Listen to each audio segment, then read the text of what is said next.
Hello प्यारे विद्यार्थियों, कैसे हो आप सब। उम्मीद है आप अच्छे ही होंगे और ईश्वर से ये कामना करता हूँ कि आप अच्छे ही रहें।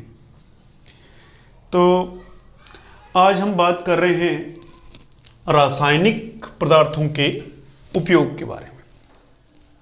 तो रासायनिक पदार्थों के उपयोग के बारे में अगर बात करें तो देखिए आपके सामने सोडियम से बने हुए काफ़ी रासायनिक पदार्थ, जिनको हम आमतौर से लवण कह सकते हैं, मिलेंगे। तो देखिए इसमें आपको पता सोडियम जो होता है, सोडियम और पोटेशियम ऐसे तत्व है जो बहुत ही ज़्यादा एक्टिव होते हैं। अगर इनको हम खुले में छोड़ दें तो ये आग पकड़ जाते हैं और पानी से भी ये आग पकड़ लेते हैं, इसलिए इनको केरोसिन में रखा जाता है। तो बात करते हैं, देखो इसके बारे में अपने 5-6 सोडियम से बने हुए लवणों के बारे में बात करेंगे, जिसके अंदर 3 का पहले मैं एक्सप्लेनेशन कर देता हूं। जिसमें देखो हम बात करेंगे कौन कौन से कैरेक्टर्स की, इसके नाम की। इसका नाम सोडियम क्लोराइड है और इसका नाम सोडियम हाइड्रोक्साइड है और इसका नाम सोडियम कार्बोनेट कहते हैं। अगर हम पीएच वैल्यू देखें इसकी, ये अम्लीय है, ये क्षारीय है, तो ये तो लवण है और ये क्षार है, ठीक है, क्योंकि इनके पास में NaOH है, हाइड्रोक्सिल आयन है, और ये CO3 ये भी एक क्षार की तरह ही बिहेव करता है। देखो इसकी पीएच वैल्यू जो होती है वो 7 से क्या होती है, ज़्यादा, इन दोनों की। ये क्षार है।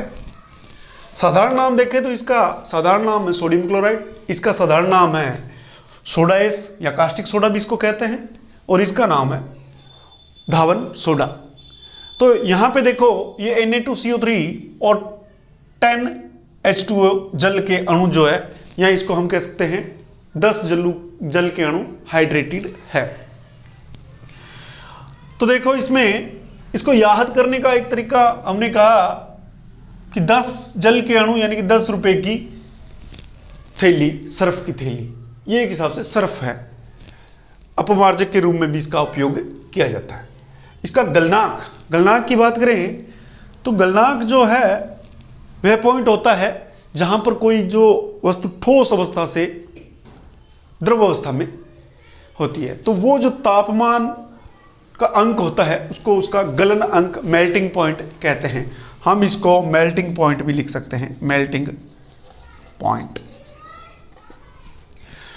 तो इसका मेल्टिंग पॉइंट दे रखा है 1081 केल्विन, और इसका सोडियम हाइड्रोक्साइड का जो मेल्टिंग पॉइंट है वो 591 केल्विन है। विलेयता देखें, सोल्युबिलिटी भी जल के अंदर ये तीनों के तीनों जल में विलेय हैं, चाहे वो NaCl हो, चाहे NaOH हो, चाहे वो Na2CO3 हो। और यूजेस, उपयोग देखें तो इसका उपयोग खाद्य परिरक्षण में भी किया जाता है, किसका, साधारण नमक का, और हिमकरण मिश्रण में भी इसका उपयोग किया जाता है। देखिए आपको पता हो तो अचार, मुरब्बों, उसके अंदर अचार में नमक ज़्यादा मिलाया जाता है, जिससे क्या है कि ये खराब बहुत कम होता है, क्योंकि इसमें बैक्टीरिया जो होते हैं, इसमें एक्चुअल में क्या है कि जब ह्यूमिडिटी या कुछ ऐसे होता है तो इसमें अचार वगैरह के अंदर जो पानी की मात्रा है वो सूख जाती है, जिसके कारण अचार में बैक्टीरिया वगैरह है वो, या फफूंद वगैरह वो बहुत कम लगती है। और हिमकरण मिश्रण आप देखते हो कि जैसे बड़े बड़े कोल्ड स्टोर होते हैं, उनके अंदर क्या होता है कि ये नमक में, बर्फ के अंदर इस नमक को मिलाया जाता है। आप लोगों ने देखा होगा जो कुल्फ़ी वगैरह बेचते हैं, तो उनके जो कुल्फ़ी वाले आइस वाले जो डिब्बे होते हैं, उनके चारों तरफ इसका जो मिक्सचर है वो डाला जाता है। अब इसमें देखिए आप सोडियम हाइड्रोक्साइड साबुन, कागज़ और सिल्क उद्योग में इसका उपयोग किया जाता है। बॉक्साइट पेट्रोलियम शोधन में भी इसका उपयोग किया जाता है सोडियम हाइड्रोक्साइड का। और साबुन और कागज़ के साथ साथ में अपमार्जक का उपयोग उद्योग के रूप में, इंडस्ट्रियल एरिया में इसका बहुत ज़्यादा मात्रा में सोडियम कार्बोनेट का उपयोग किया जाता है। तो आगे हम नेक्स्ट,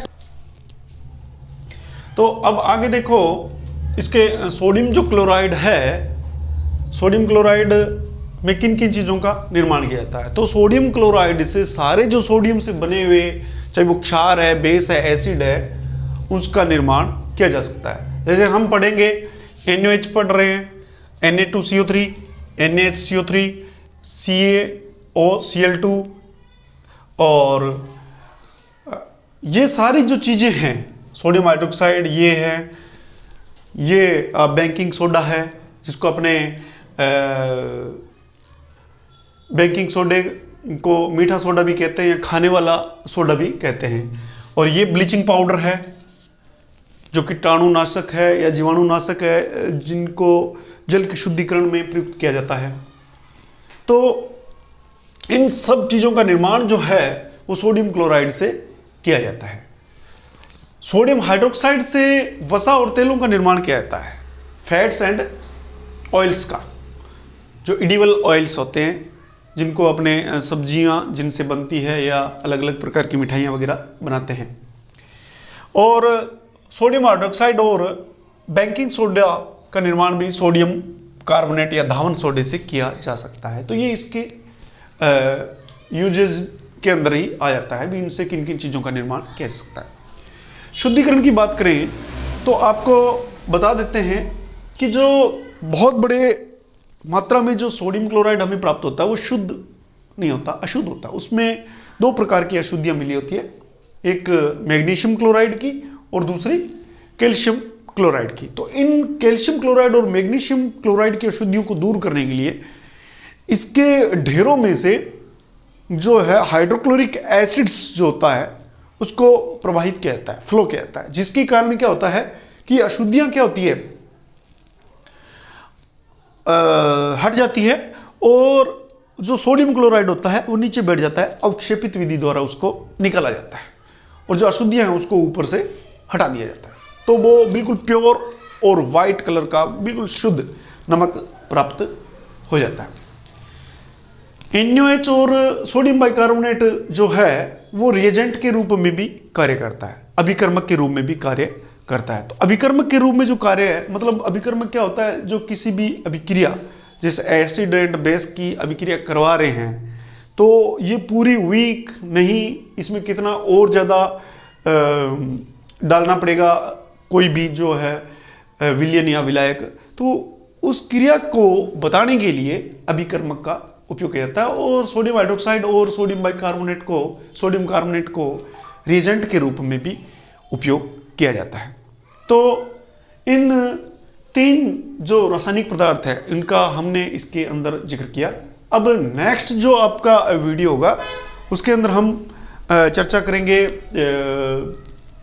आपके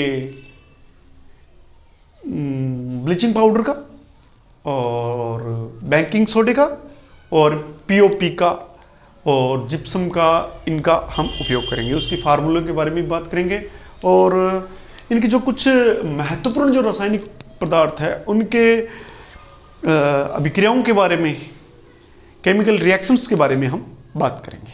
तो ठीक है मित्रों, आज के लिए इतना ही। नेक्स्ट वीडियो में मिलते हैं। धन्यवाद।